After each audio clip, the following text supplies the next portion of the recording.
Hey, welcome back to JB Breaks Free. I hope you're having a great day, a blessed day, and getting 1% better than yesterday, and breaking free from whatever's holding you back from having the best day ever and being the best version of yourself.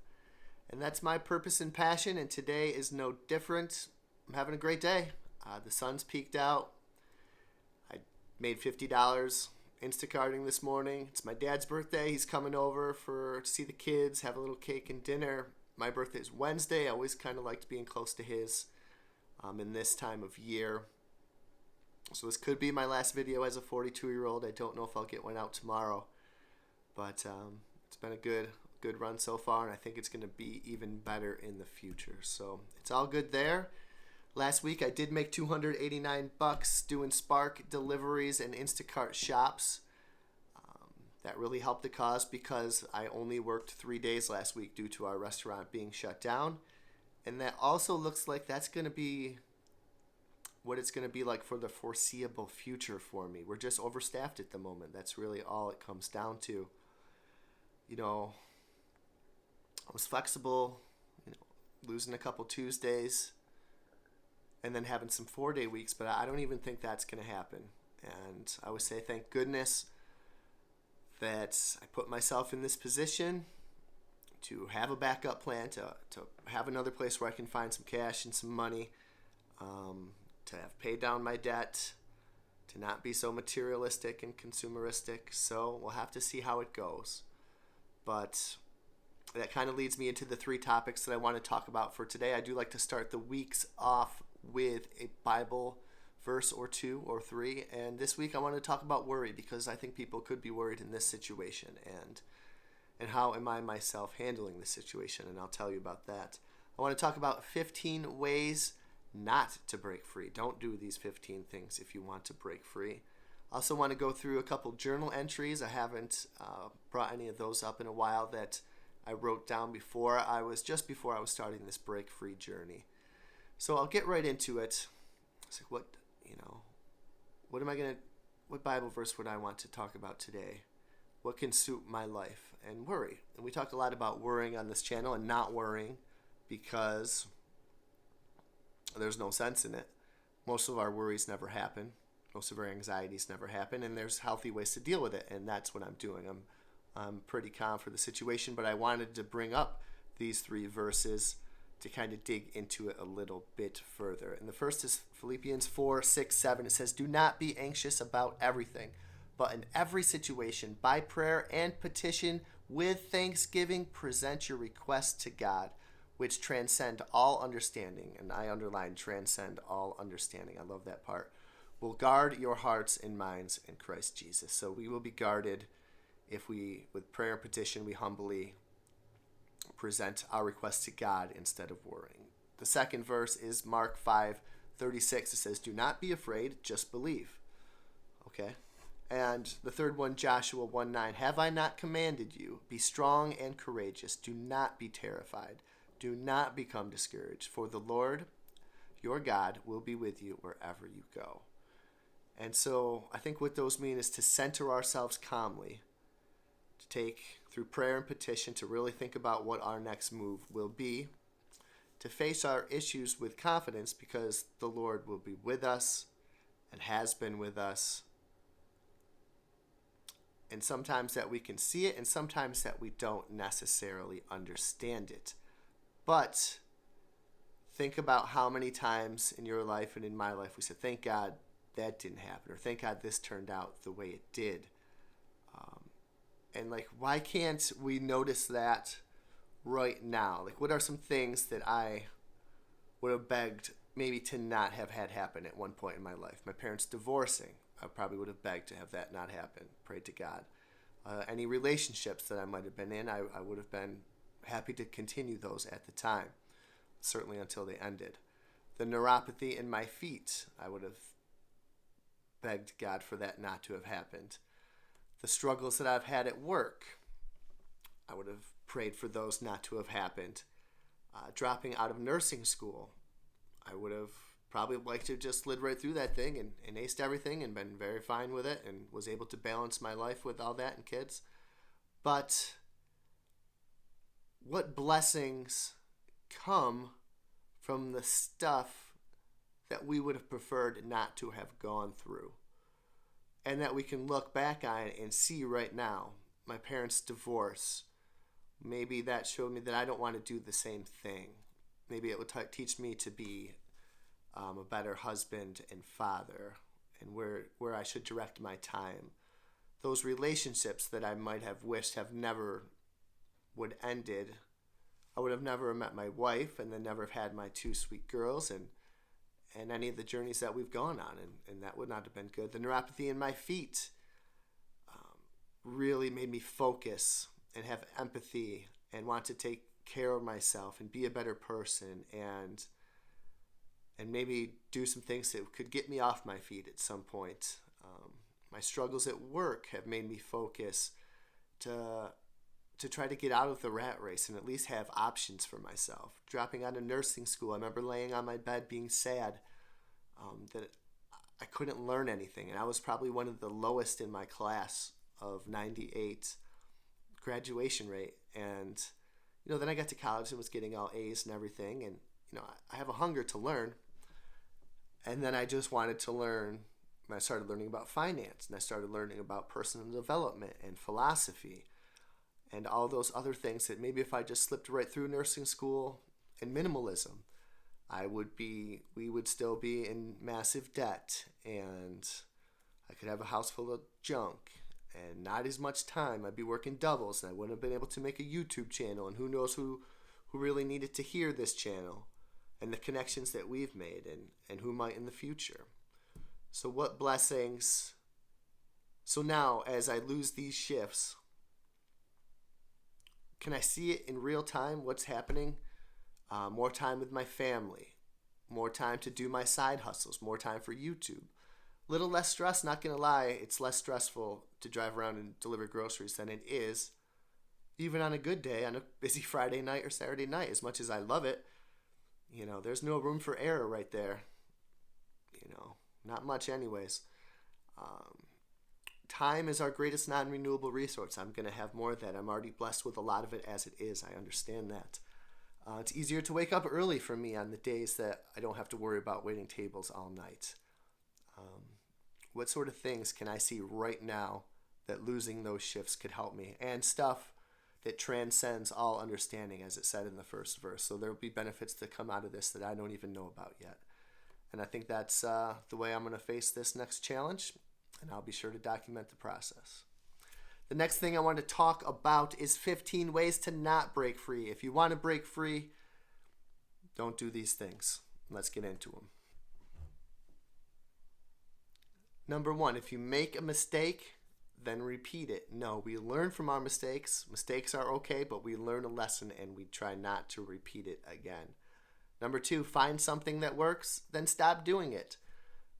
You're having a good diet, losing weight, go right back to how you were. Side hustling, making some money, stop hustling. You're saving money, start spending. No, stay with what works. Number 3, increase your income, then increase your expenses even more. No lifestyle inflation and the Break Free channel. Live below your means and invest the rest. Number 4, do things that make everyone else happy. No, it's time to do self-care. We have to take care of ourselves before we can take care of anyone else. Make sure to carve out some time, some free time for yourself. Number 5, start tomorrow. No. If you're going to break free, do it today. Better yet, do it right now. Number 6, read books or do nothing. So if you're going to read the books, you got to apply that wisdom to your life. Embody the philosophy that you're learning about. Don't just read through it. Read to digest it and to get something out of it. The magic of thinking big taught us a lot about positivity and taking action. Meditations by Marcus Aurelius. The Bible, which we just spoke about. We got to put those things into action. It's one thing to say, trust in God, but are we going to really pray and try to see the blessings that have happened and that are going to happen that we don't even know about it? We got to apply what we've read. Number 7, fail once, quit forever. No, we got to keep going, get back up every time, never quit, learn from your mistakes, fail fast, and get back on the horse. Number 8, blame your circumstances or other people. Geez, I lost 2 nights of shifts at work. What am I going to do? I got to do something, right? So I'm not going to blame my boss for it. I'm not going to blame coworkers for it. This is what I signed up for, and I put myself in position to transcend the circumstances that are currently going on, to be happy, to be calm, to be successful, to be free. And so there's, I know people who blame it on everything, close friends, everyone else but themselves. Man, you could put it right in front of their face, and they'd tell you it wasn't there, and it's a weird thing. And I've probably been there before, so I can kind of relate to it, which makes it maybe even more frustrating because I know there's a way around it. But no, take responsibility for yourself. Number 9, expect the government to save you. No one's coming to save you, number 1. And number 2, it's not going to be the government. You got to take care of yourself. Don't rely on that in any area of your life. And I think that includes stockpiling and prepping too. You got to have enough water and food and supplies for a few weeks of an emergency. I think that's our responsibility, and that's something that I want to build up too, especially to retire with dignity, to be healthy and fit, to live more productive and longer. I think that's all on us. So that's how we want to break free. Number 10, to see someone else's mistake and then you do it. We can learn a lot from others. We can learn what not to do. Certainly do not emulate any mistakes. Number 11, do what everyone else is doing and expect something else. That's the definition of insanity. Doing the same thing over and over and expecting to get different results. No, if we want to be different, we have to live different, and we have to live the freedom lifestyle. Check out the video 30 Ways to Break Free. It's just a recent one, or any of these past videos with all the tips on how to break free. And it's not what everyone else is doing. We're doing something a little bit different. Number 12, to avoid discomfort. If we're going to break free, there's going to be some discomfort in there. We can't stay in our comfort zone. We got to break out of it. And we also have to dabble in a little voluntary discomfort, whether that's some fasting, whether that's cold showers, whether that's waking up earlier, not spending, starting your first day on a side hustle. Everybody has a first day. I was a little freaked out doing my first Instacart, my first Walmart. It's, any other side hustles that you're going to do, another job, another relationship. Just got to get out there and rapid trial and error and just get it done and break out of your comfort zone. Freedom is outside of your comfort zone. I believe that 100%. Number 13, wait for perfect conditions. There's never going to be the best day to diet, the best day to stop drinking, the best day to quit cigs, the best day to get up early or to go to bed earlier. The best time to put in that application to talk to that person who you care about. The time is now. Number 14, prioritize looking rich over being rich. And how many people driving those fancy trucks got a wicked car payment and are wicked in debt and have a mortgage? Sometimes I walk around the restaurant and I'm like, I wonder how many people have their mortgage paid off in here. And, I'm wearing a hoodie. I wear the same black jacket zip up that I have in every outside video. I've had that for 10 years. I wear these jeans every day. I cycle through some t-shirts and some long sleevers. Nothing. I don't care about that stuff anymore. We drive 2 paid off cars. We don't have the house in the biggest neighborhood, but it's paid off. Don't look the part, be the part. And that is where freedom lies. And finally, to do what 99% of the other people are doing. And we talked about living different. And, how are we different? What do people do that we don't? How are we going to be the 1% of people who are going to break free?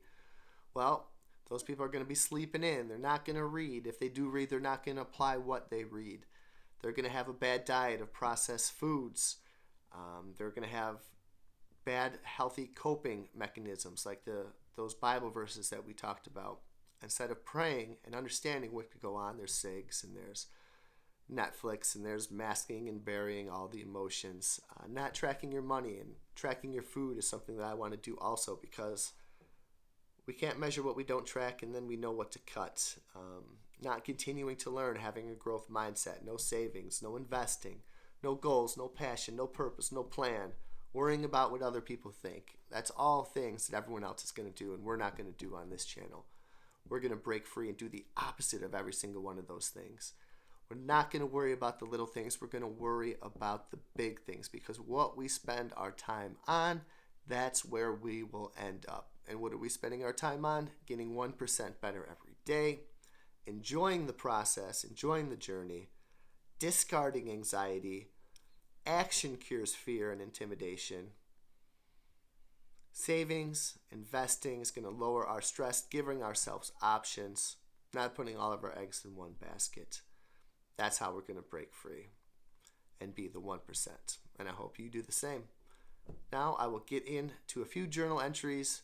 Before I was doing all of these things, right before I was starting my journey, but the engines were raring up. And I'll share a little bit of that with you right now. All right, so a few of these journal entries. I'll go through these quick. There's just a few paragraphs here. 2019, right as I was starting to, before I was even doing Instacart and side hustle, and this is where I was warming up. First entry, today I threw some cigarettes out. Maybe I can get an e-cigarette for my friend's birthday. I don't want to smoke or drink, but I feel social obligations. I gotta go all in. I finished a Juna B. Jones chapter book with the girls. Sometimes I feel I get too busy, in quotes, with the dishes or with my own plans. I want to focus on them 100%. I'm not sure if that's possible, but I hope they feel they are totally loved and that they're the center of my world. However, my wife is and should be number one. Kids can't be more important, and perhaps I don't show that enough. Also, a great reminder I heard today is to not put off happiness. Not 10, 20, 30 years. It must be now. And it's a journey, not a destination. June 13th, 2019. Exercise and shipping takes up a lot of my day. I guess it's a side hustle, but I want more. I want to get set up. I want to do DIYs. I want to do other stuff. I want the girls to be more aggressive in soccer, but also to be good sports. How can you force them to be more aggressive at 5 years old? I wish I could watch them at night, but working nights is the life I chose. I look at other people where I work, who are 10 years older than me, and think I could be financially independent at that age. Crazy, but I do not want to rush it. Time is much more valuable. I have to remember that my pursuit of financial independence and being a happy, better person, I want to spend more time outdoors also. Another entry. I get my days mixed up. My feet are constantly hurt with up and down flare-ups. It's been an okay couple days. I will do anything it takes to feel better, but I'm not a fan of the cold. I must focus on competing against myself. I must go all in with personal development. No more justifying bad choices. Must eliminate desire. Finally, my friend's party was fun, but I hope it was my last day drinking. Just a waste of time and money. I want to be present. Also, it crushes me the next morning and my mood. I'm at peace with it. And it justifies me not smoking, limiting my desires, and it will be all good. So feel good, and after a wasted day morning, ended up having a great cuddling Father's Day. So those are a few journal entries. I hope you're having a great day. I hope you break free.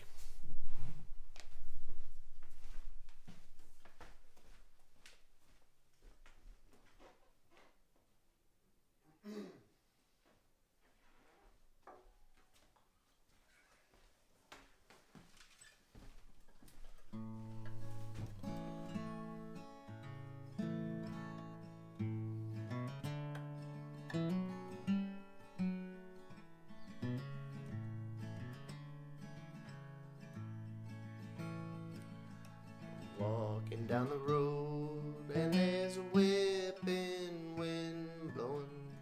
I got my coat collar high. Everything inside me is saying go ahead and break down, but I can't even cry. Is it the cold or the beer or these pills I've been taking that's leaving me numb? Got a long way to go and I ain't even got no six left, man, what I wouldn't give for one.